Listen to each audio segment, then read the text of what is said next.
It's 1st and 10. Pierce getting a block outside from Schultz, finding room.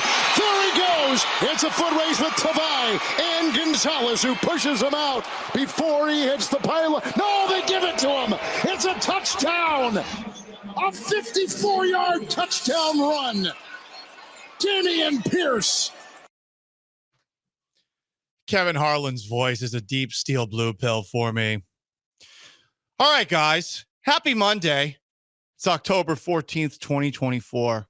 And in a weekend where Oklahoma's offense looked like it was from the Stone Age, Teddy Roosevelt would have been trying to implement laws to make that thing look a little bit better. Maybe try a forward pass. In a weekend where the Dallas Cowboys lost 47-9 to the Detroit Lions, their worst loss in Big D in my life. There's only one person, one group that should be embarrassed on this Monday. You know who it is? The Houston Texans. They should be embarrassed that they were only able to win on Sunday by 20 points. I'm ashamed. I am ashamed of this 5-1 team that just won in Foxborough for the first time ever. I am ashamed that I am in a city where a team that has more wins than all but 2 other teams. I'm just ashamed, Joe. This is an embarrassment. You only won by 20. CJ Stroud didn't even throw for 200 yards. Drake May, a rookie quarterback in his first start, threw 3 touchdown passes against you. Oh, yeah, 209 rushing yards. 2 of them are on 250-yard carries. That doesn't matter. That doesn't count. I am embarrassed, and so should you be. This was the worst 20-point loss I've ever seen. Happy Monday. Worst 20-point win you've ever seen. My bad. It was a loss. Because it was a loss, Joe. They only had 4 turnovers? They lost the game. 4 takeaways, not enough. Will Anderson, 3 sacks, not enough. They lost yesterday, Joe. I know it says they're 5-1. L. They lost. Give it to him, Paul. This is the worst thing I've ever seen in my life. And again, I watched Oklahoma play on Saturday. That was pretty bad. And I watched the Dallas Cowboys yesterday. That was worse. This is the worst thing I've ever seen. And honestly, I think we should all drive down to Kirby and put our battle red or deep steel blue or H-Town blue jerseys in a pile and just light them all on fire. What about the Liberty white jerseys? Put them in there too. Okay, good. I was making sure we weren't just, leaving one of them out. You'll see the smoke from outer space, and it won't even be coming from Deer Park this time. This team is an embarrassment. Oh, they could have scored 60 points, Paul. I know. They 70. didn't.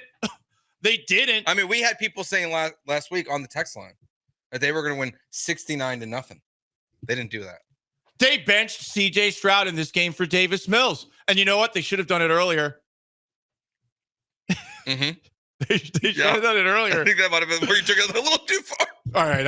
I can't do this with a straight face any longer. Look, that was a nice win yesterday. Hell yeah, it was. There was a lot left on the table. There's still a lot of things to clean up, but the Texans are 5-1, and I'm happy about it. I think you should be happy about it too, even if there were some things that need to be cleaned up before a very difficult game coming up this Sunday in Green Bay against the Packers. Yeah, I mean, look, it's not going to be perfect every single time. We saw the offense stall out, but they tied a franchise record for most points ever on the road, 41 points.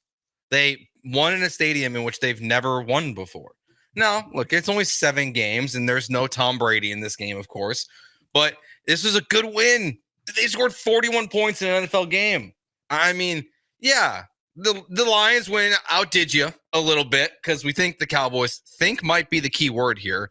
We think the Cowboys are better than the Patriots. I'm not totally sure about that, to be honest with you. They are. The Texans weren't throwing out offensive linemen to run pass plays like the Lions were doing. They weren't that disrespectful this weekend. There is a lot of things in this game that you can pick at. And it's not even nitpicking.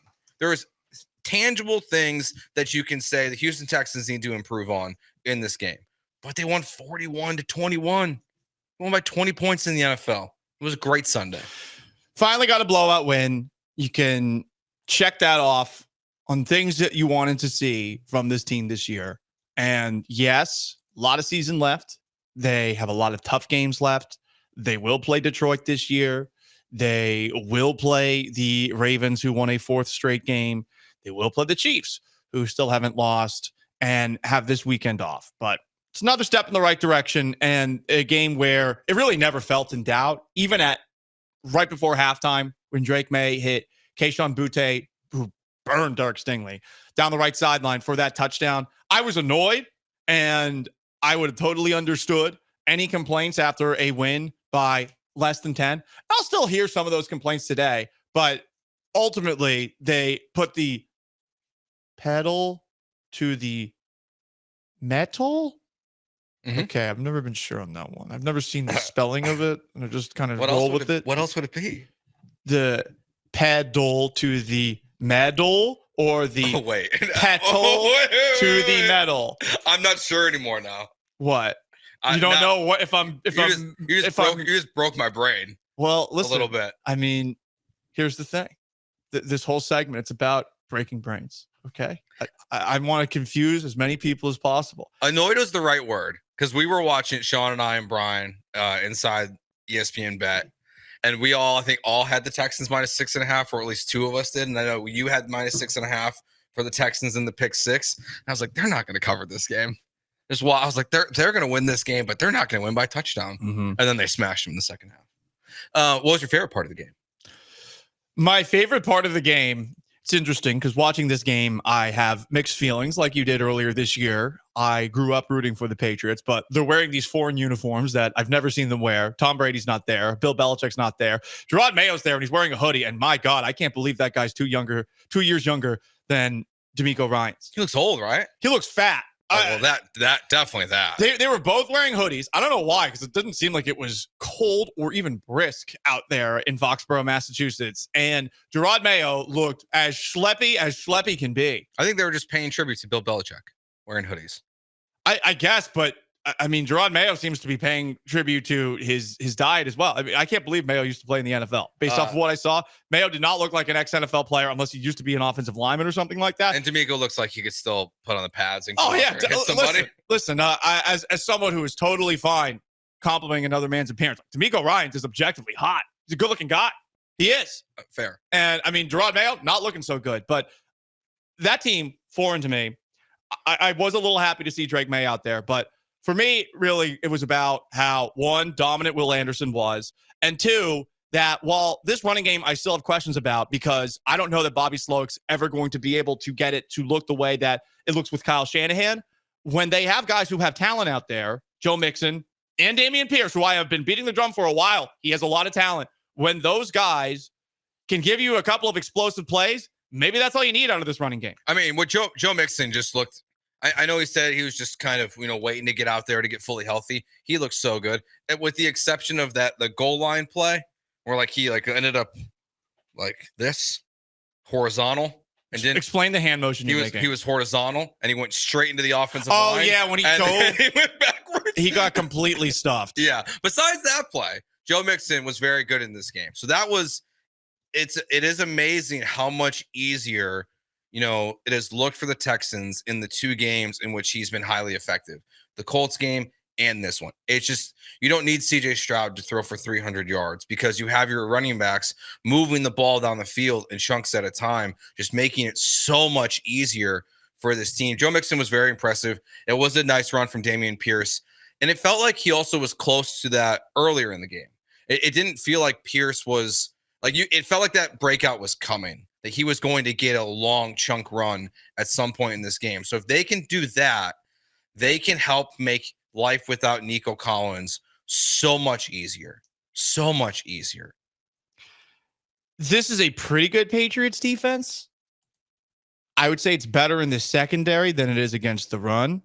So I'm taking a little bit of what I saw yesterday with a grain of salt, but I thought Mixon looked very explosive, and I thought the same thing about Pierce. And if all of these runs that get you absolutely nothing can give you this occasionally, I suppose this is a sustainable running game. It's definitely not what you would like, but it's definitely better as well than what we've seen with both Cam Akers and Dario Gumbawale over the last couple of weeks. So those are the 2 things that I did like to see. Anderson, he had 3 sacks. He deflects a pass that gets David Tyree off of some Patriot player's head. Mm-hmm. Always happens against the Patriots. I had a flashback to Super Bowl 42 when I saw that. He was so good in this game. And with Aiden Hutchinson injured, Defensive Player of the Year conversation, it's open. I don't know how serious it is about him right now because he didn't do as much production-wise for the first couple of games, but that's probably the best game we've seen from Anderson thus far. That's why you traded up to go get him after you drafted CJ Stroud. Yeah, I mean, 3 sacks, 4 tackles for a loss, a pass deflection. He was all over the place. We had Danielle Hunter finally make a huge impact as well. I mean, I thought he might have ended Drake May's season before it got going when he forced that fumble. The defensive line is just every week it's someone a little bit different.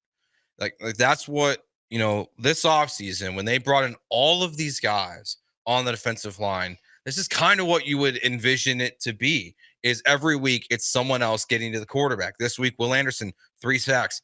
Next week, Danico Autry returns from suspension. So you're adding to that room. They're game wreckers. And they can get after the quarterback the way that, and it's not just because this is one of those moments where you say it's not because you played the Patriots. You saw what they did the week before against Josh Allen and the Buffalo Bills, the way that DeMeco Ryans is schematically doing things on defense, whether it's blitzing, putting more guys into coverage and just changing it up constantly. Will Anderson led the way, but he's very fun to watch. I couldn't take my eyes off him. You couldn't take your eyes off him? I was in love. You were in love. I'm in love with Will Anderson. So you're just focusing the whole play on Will Anderson? I need the all-22 angle so I can see Will Anderson lining up a defensive end. Well, to be fair, Drake May didn't often throw the ball more than like 5 yards down the field. Well, other than the touchdown pass he had, and the other touchdown pass that he had. If I was a Patriots fan, I would be very happy today, even in a loss.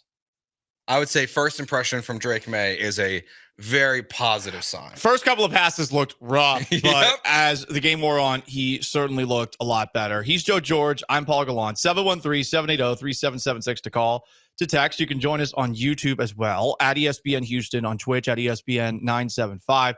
We got a Sean Mapes here too. Coming up next, I have a challenge for you because at the beginning of this segment, I was having fun. I hope you realize that. I know that sometimes my sarcasm is difficult to get through, to decipher, but I want to hear your most Skip Baylessy anti-Texans take. I'm challenging you here. They are 5-1, and they just beat a team that was their big brother for the first time ever in Foxborough.